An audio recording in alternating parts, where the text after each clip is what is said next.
Hello, welcome to Jason the Old Millennial. My name is Jason, speaking to you here in my basement in the great state of Kansas. And today's 5-minute review, I'm reviewing a book that I checked out at the library. It's Patrick Stewart's memoir, Making It So.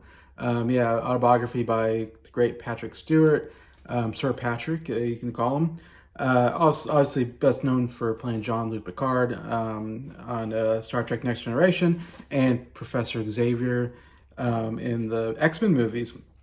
I've been a big fan because I'm a big Star Trek Next Generation fan. I grew up watching it in the 90s. It was one of my favorite shows.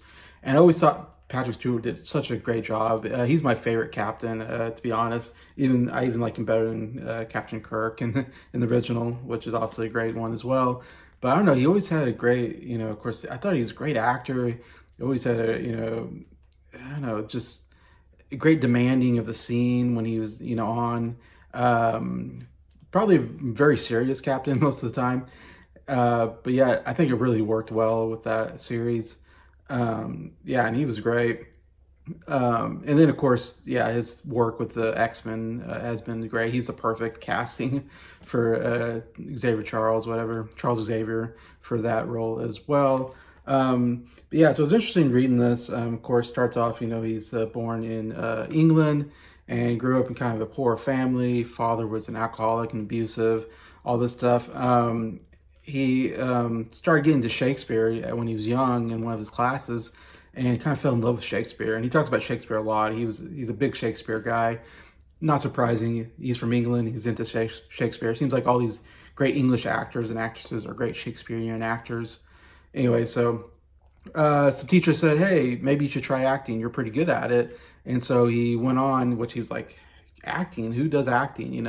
Nobody from his, place does acting, but he tried it and he found he was pretty good at it and was able to make a living.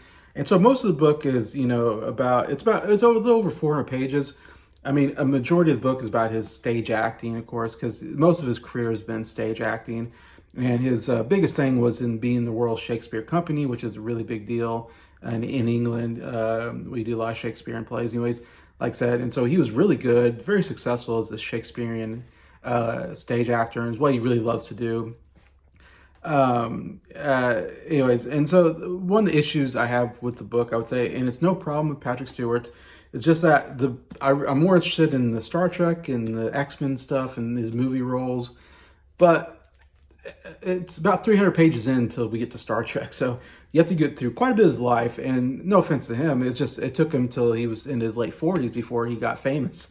It's kind of interesting reading and going, gosh, he's just this, very successful stage actor, but he's not famous. And, it wasn't until later in life. So that's just interesting because most biographies I read, they become famous a little earlier in life. It doesn't take him all the way to the late 40s. So it was a little boring reading about his stage work. I have to admit, I was in the Tempest. I did this play. This play. Not the most interesting things, except there are some interesting stories within there.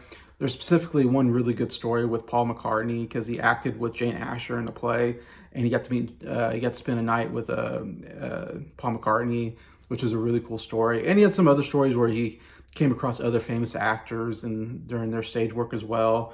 So you get some good stuff there, but it really gets good 300 pages in when you start talking about Star Trek. And it's really funny hearing about his telling of Star Trek. In fact, in the book, he re-watches some Star Trek episodes and gives his opinion on the different seasons and specific episodes and what he thought about them.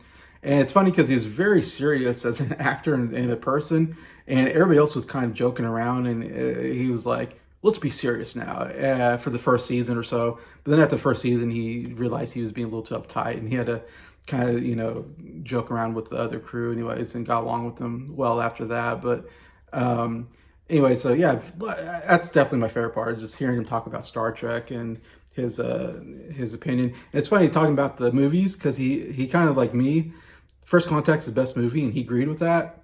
He thought some of the other movies were terrible, which I agree. So I thought that was good that he gave that kind of honesty there. He talks about he's had 2 failed marriages, so he talks about that, and and all the problems there as well as you get anyways. And then talks about his life after. This actually is pretty update. It talks even about his Picard series that he last did and his experience there.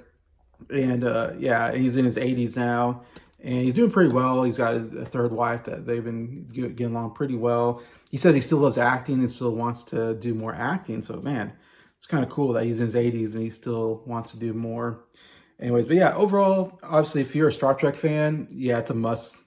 I think you have to check this book out. It's not one I'd buy, but definitely one I would recommend. If you got a library, check it out, read it. You get a lot of good insight in your favorite show. Yeah, so Making It So by Patrick Stewart.